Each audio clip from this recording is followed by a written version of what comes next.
nuestra condición humana nos hace ver la vida y todo lo que nos rodea desde una perspectiva humana.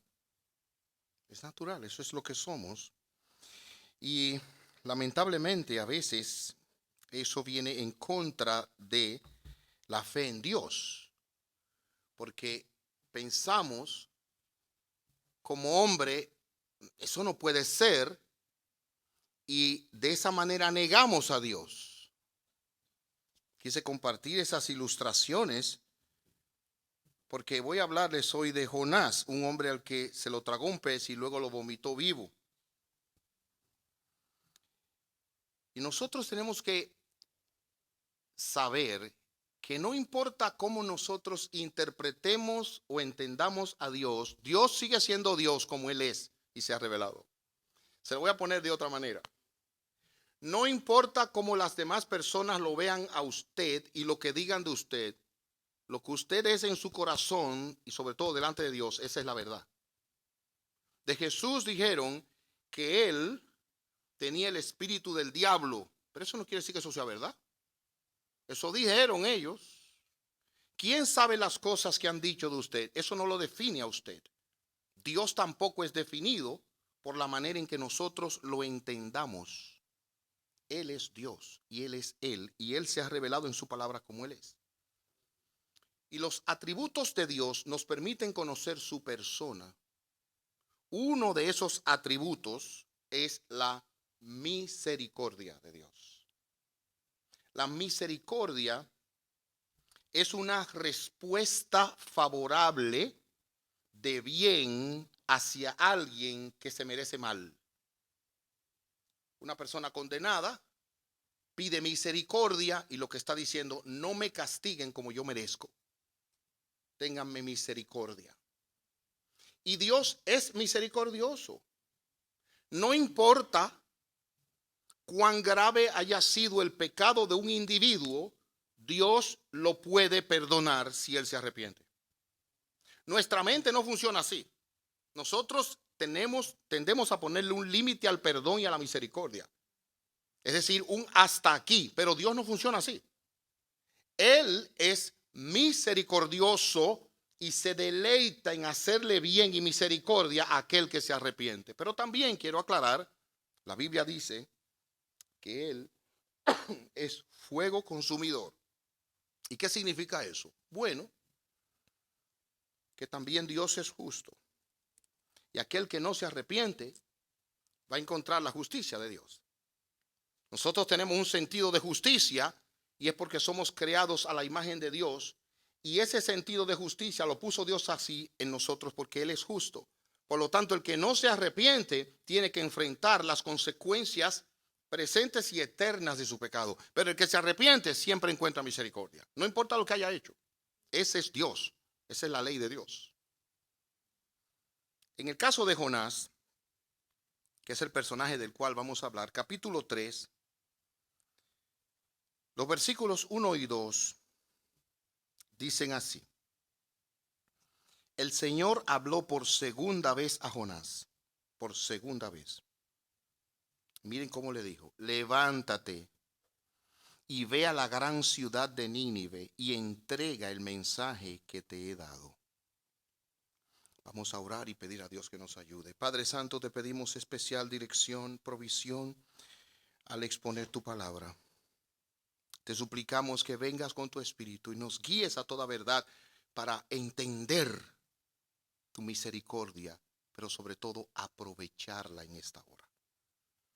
Te lo suplicamos en el nombre de Jesucristo. Amén. Vamos a estar viendo la misericordia de Dios inagotable en tres cosas aquí, en tres particulares. Primero, la misericordia de Dios en la humillación. A veces uno no lo ve así, pero la humillación es un acto de misericordia cuando hay tiempo. En segundo lugar, vamos a ver la misericordia de Dios en la restauración del profeta. Y también la misericordia de Dios en la salvación. Pero en cada caso hay algo digno de admirar del carácter de Dios. Veamos la misericordia de Dios en la humillación. Este versículo que les acabo de leer dice algo. El Señor habló por segunda vez. En primer lugar, hermanos, Dios no tiene que hablar más de una vez. Él es Dios. Y por lo tanto, Él da una orden y eso hay que cumplirlo y se acabó. Él es Dios, Él es creador, Él es el sustentador de todo. Y cuando Dios habla una vez, debe ser obedecido. Pero su paciencia y su misericordia, que van de la mano, lo hace muchas veces hablar más de una vez. Y no más de una vez, sino 1000 veces. Porque el corazón de nosotros tiende a ser duro. Tendemos a ser duros de servir y no oímos. Usted se ha dado cuenta como los hijos no oyen el consejo de los padres. Y los padres vuelven y vuelven. Y a veces los hijos son tales que antes de que los padres se lo digan, ya yo sé lo que tú me vas a decir, que maneje despacio, y por ahí sigue la letanía. Pero por algo se lo dice, ¿verdad? Noten ahora, por segunda vez Dios le habla a Jonás. Y esto nos hace por necesidad pensar en la primera vez. Y la primera vez comienza en el capítulo 1, versículo 1. El Señor le dio el siguiente mensaje a Jonás, hijo de Amitai. O sea, es precisamente a él. Levántate y ve a la gran ciudad de Nínive. Pronuncia mi juicio, ahí está, mi juicio contra ella, porque he visto lo perversa que es su gente. En otras palabras, Dios le dijo a Jonás, ve a Nínive y a ellos anúnciales que voy a juzgarlos por su pecado. Hermanos, Dios es justo, Dios juzga, por eso hay cementerios, porque la palabra de Dios dice, el hombre ha pecado y va a morir. Dios es justo, nosotros no siempre lo vemos, no siempre entendemos su justicia, pero eso no cambia que Él es justo. Él iba a juzgar al pueblo y le dijo, ve y anuncia el juicio sobre ellos. Pero ¿qué pasa? Dice el versículo 3, que Jonás se levantó y se fue en dirección contraria para huir del Señor. Se lo voy a poner de esta manera. Nínive eran enemigos de Israel. Eran personas que le habían hecho daño. Los asirios habían abusado, eran crueles. Voy a hablar de ellos en un momentito más. Y esta era una oportunidad buena para que Jonás se desquitara. Porque él iba a llegar y iba a decir, miren, Dios los va a castigar, los va a juzgar. Permítame aplicarlo. Usted tiene una persona, probablemente un vecino o alguien que lo tiene harto ya. Y Dios le dice, mira, ve, anúnciale que lo voy a juzgar. ¿Qué haría usted? Honestamente, usted sería el cristiano más obediente. Claro que sí, Señor. Déjame decirle que le dijo que lo voy a romper la cabeza, que le voy a matar aquí, que le voy a hacer con mucho gusto. Pero ¿qué pasa? Jonás entendía el carácter de Dios, que es misericordioso. Y él pensó de esta manera.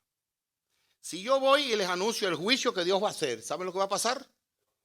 Se van a arrepentir y no lo vas a castigar, porque yo te conozco a ti, oh Señor, que tú eres misericordioso. Por lo tanto, no lo voy a hacer. Oigan cómo pensó. Lo que implica que el hombre conocía no solo la teología, el carácter de Dios, sino la manera en que Dios responde cuando las personas oyen el juicio y se arrepienten. Efectivamente, eso hizo que Jonás se montara en un barco y huyera, dice la Biblia, huyó de la presencia de Dios. No es que Dios no está en todo lugar, lo que pasa es que la presencia especial de Dios allí, en donde él estaba, ahora él huía de ese lugar y estaba escondiéndose de Dios. Ahora, como Dios es un buen padre, la Biblia dice que el buen padre disciplina a su hijo, porque el que no lo castiga, lo deja en un juicio. Por eso es que los padres corrigen a los hijos, tratando de alentarlos a que cojan el camino que deben tomar. En ese sentido, Dios le habló a Jonás y le dijo que fuera, y él huyó de la presencia de Dios. Él se fue. Él no quiso oír el consejo de Dios y lo evadió. Se fue lejos de Dios. Ahora, ¿qué pasa? Dios, que es el Señor de todas las cosas, se propuso humillar a Jonás en su misericordia. ¿Y qué hizo? Bueno, preparó un pez, dice la Biblia, que se lo tragara. Parece sencillo, pero realmente imagínense lo que es estar entonces en el vientre de un pez. En oscuridad, maloliente, con ruidos, sin saber, ahí estaba. Todo fue un proceso, porque él se fue en el barco y vino Dios, envió una tormenta y esa tormenta hizo que los hombres comenzaran a cuestionarse qué está pasando aquí y comenzaron a botar las cosas del barco para aligerarlo en medio de la tormenta. No se calmaba la tormenta, iban a sucumbir. Llamaron a Jonás, sabían que era un profeta de Dios, le preguntaron qué pasó, por qué está viniendo esto, y él le dijo, estoy huyendo de Dios. Y finalmente no trataron de tirarlo, pero tuvieron que tirarlo. Y Dios ahí le preparó un pez que se lo tragó. Ahora, todo ese proceso de humillación, porque Jonás fue humillado cuando le preguntaron quién eres, yo soy un profeta de Dios y estoy huyendo de él. Él tuvo que confesarlo. Todo ese proceso de humillación, todo ese proceso delante de los hombres en que lo vieran mal, el que tuvieran que tirarlo al mar, abandonarlo. Finalmente, todo ese proceso en el cual él estuvo de acuerdo, era un acto de la misericordia de Dios con Jonás. Dios lo amaba tanto que no podía dejarlo en su desobediencia y en la dureza de su corazón. Dios mostró su amor para con él, humillándolo, poniéndolo en el vientre de un pez, donde él llegó al punto de estar quebrantado. Y ese orgullo que lo hizo huir de la presencia de Dios fue cambiado en un corazón que oró a Dios desde el vientre de un pez. Dios humilla. El hijo pródigo se rebeló contra su papá. ¿Y saben qué hizo Dios? Dice la Biblia, lo humilló por allá y lo puso de comer en un palacio a comer comida de cerdos. Dios humilla y es un acto de misericordia. A veces nosotros los padres pensamos que resolverle los problemas a nuestros hijos es el mayor acto de bondad y probablemente sea el mayor acto de necedad. Porque Dios quiere tratar con ellos, hemos orado por ellos, le hemos dado lo mejor, ahora hay que dejar que Dios haga su obra. Y es Dios el que tiene control de esas cosas. Efectivamente estaba en el vientre del pez y este hombre que huyó de la presencia de Dios ahora está orando y el capítulo 2 habla de su oración y oigan el quebrantamiento que este hombre tenía. Entonces Jonás oró al Señor su Dios desde el interior del pez y dijo, en mi gran aflicción clamé al Señor y él me respondió, desde la tierra de los muertos te llamé y tú, Señor, me escuchaste. Me arrojaste a las profundidades del mar y me hundí en el corazón del océano. Las poderosas aguas me envolvieron, tus salvajes y tempestuosas olas me cubrieron. Él está hablando de Dios contra él. Miren, en mi gran aflicción clamé. Desde la tierra de los muertos te llamé y tú, Señor, me escuchaste. Me arrojaste a las profundidades del mar. En este momento Jonás entiende que lo que él estaba pasando estaba bajo el control de Dios. Y hermanos, miren, nosotros creemos en un Dios que controla todas las cosas. El mar, los peces y las personas incluso. Dios controla todo. Y él no está diciendo aquí, Señor, los marineros me arrojaron. No, los marineros son un instrumento en la mano de Dios. Tú me arrojaste aquí. Lo que estoy pasando lo has hecho tú, oh Dios. ¿Y qué dije? Señor, me has expulsado de tu presencia. ¿Acaso no fue el que huyó de la presencia de Dios? Pero en este momento él se dio cuenta, yo no merezco estar ahí y soy expulsado de esa presencia por mi pecado. Me hundí bajo las olas y las aguas se cerraron sobre mí. Este hombre estaba desesperado. Hermanos, Dios nos ha hecho de una manera que cuando nosotros pecamos y andamos mal, estamos inquietos. ¿Sabe lo que dice la Biblia del impío? Que su corazón está como el mar agitado. Los que vivimos alguna vez cerca del mar sabemos lo que es un mar agitado. Así es el corazón del hombre que no conoce a Dios. Está ansioso, está inquieto, porque, óigame bien, el bien y el propósito nuestro está en conocer a Dios y disfrutar de Él.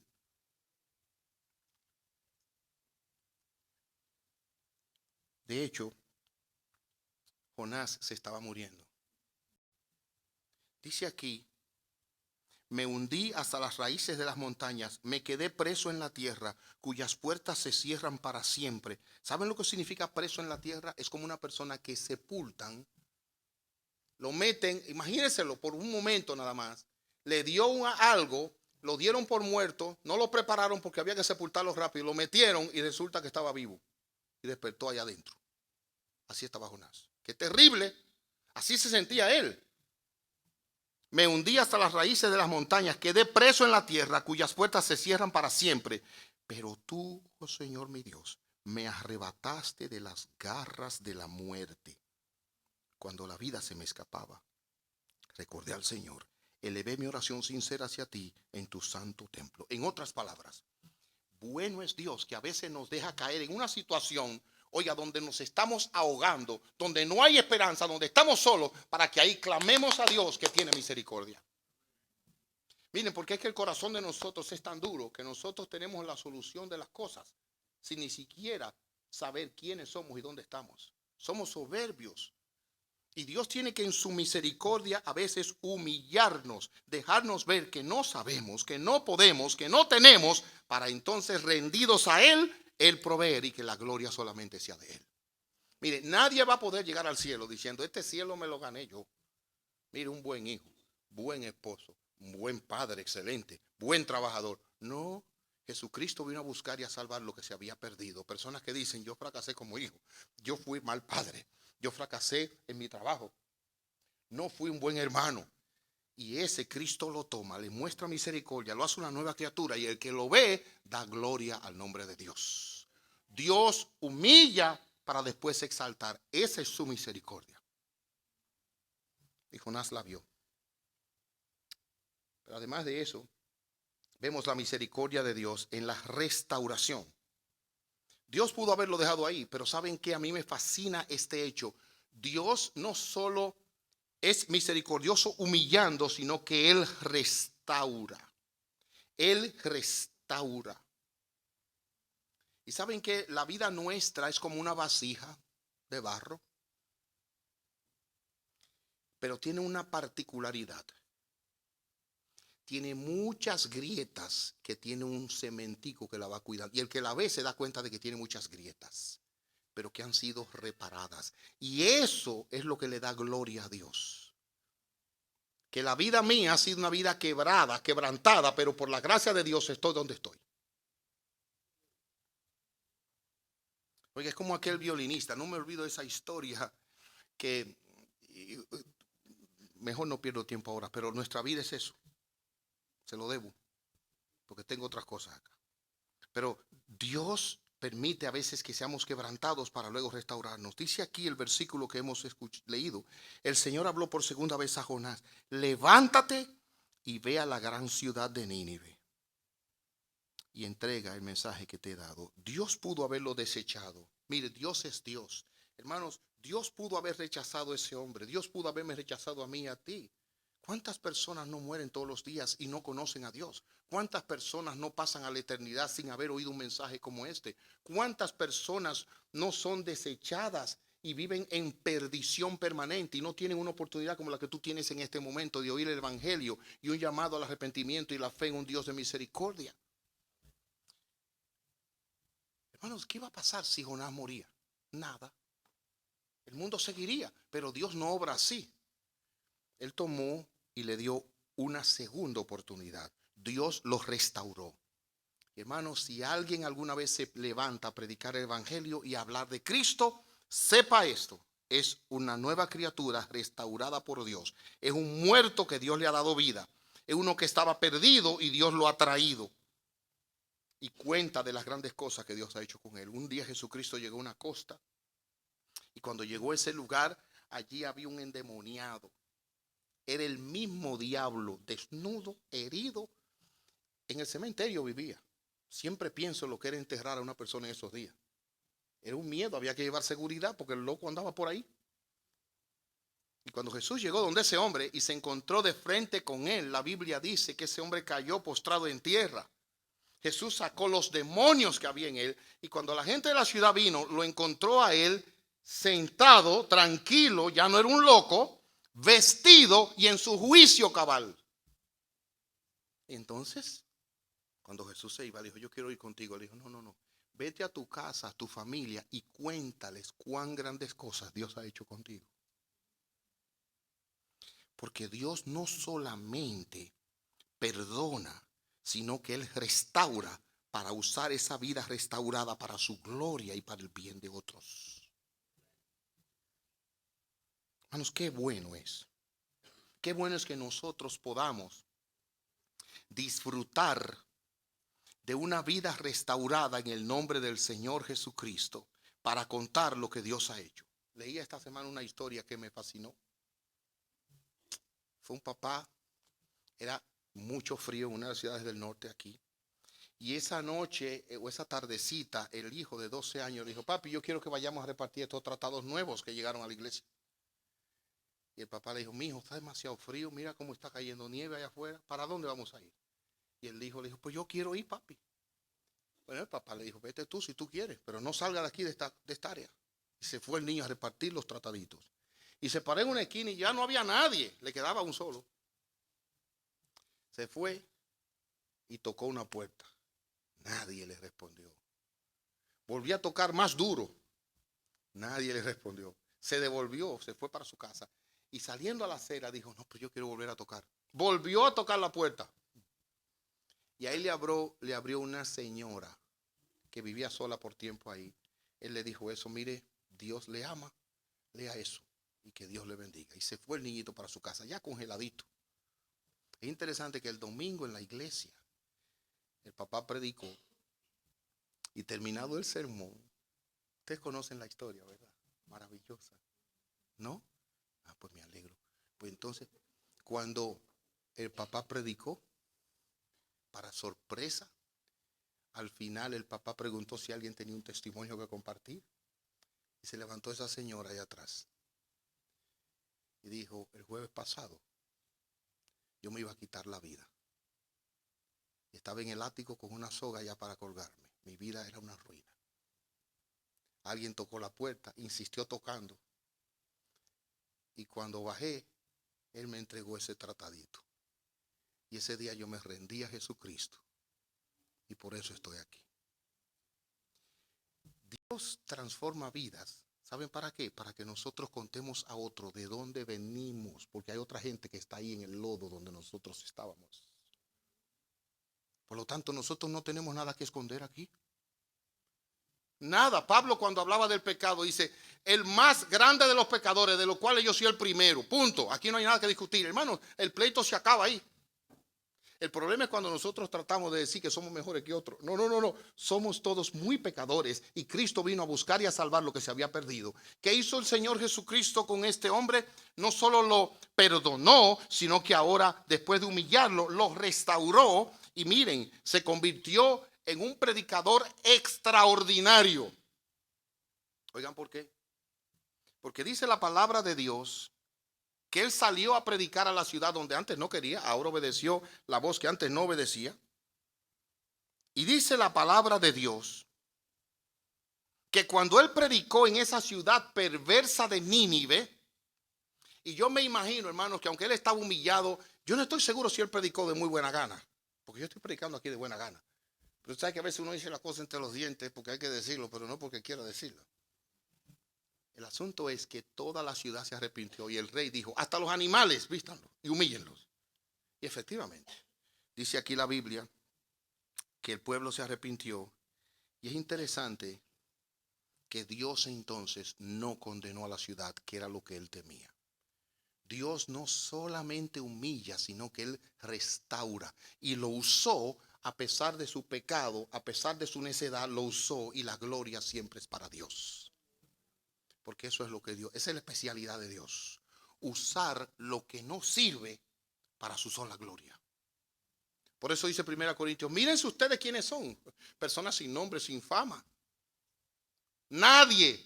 Dios usa los que no son nadie para que la gloria sea de él. Yo por años me sentía mal con mi nombre, José García. Eso es lo más común que existe. José García y arroz blanco es lo mismo. Pero, ¿saben qué? Cuando yo me di cuenta de que no es así, sino que Dios usa a cualquiera, le doy gracias a Dios que José García cualquiera es lo mismo. Qué bueno es que uno puede decir: la verdad es que yo, separado de Cristo, no soy nada. Mi vida tiene sentido con Cristo y para Cristo. Él no solamente lo humilló, sino que también lo restauró y se levantó, predicó, y Dios lo usó a pesar de su necedad y de su maldad. Y finalmente vemos la misericordia de Dios aquí en la salvación. Nínive eran los asirios. ¿Y saben qué? Alguien escribió, Nahum, lo siguiente: todos los que se enteren de tu destrucción, porque finalmente ellos volvieron a su maldad y fueron destruidos otro día. Todos los que se enteren de tu destrucción aplaudirán con alegría. Oigan ahora, ¿dónde se puede encontrar a alguien que no haya sufrido tu constante crueldad? En otras palabras, eran crueles. Ellos eran crueles porque entre las cosas que hacían, como alguien comenta, eran famosos. Miren por qué. Porque a los prisioneros les amputaban las manos y los pies a sangre fría. Les deleitaba sacarle los ojos, desollarlos y amarrarlos en postes y ahí torturarlos.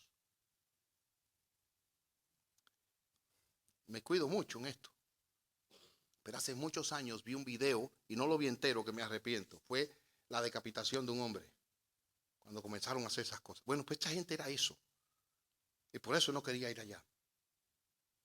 Y a pesar de esa maldad, porque a sus mujeres las violaban, las mujeres que eran cautivas, a pesar de la maldad que ellos tenían, y que Jonás, en todo sentido patriótico y justo, no quería saber de ellos porque eran abominables y crueles, Dios los perdonó. Porque, como decía al principio, la misericordia de Dios lo define y Él se deleita en perdonar grandes pecadores. Dios se deleita en perdonar. Y la Biblia está llena de pecadores que se arrepintieron y Dios los perdonó.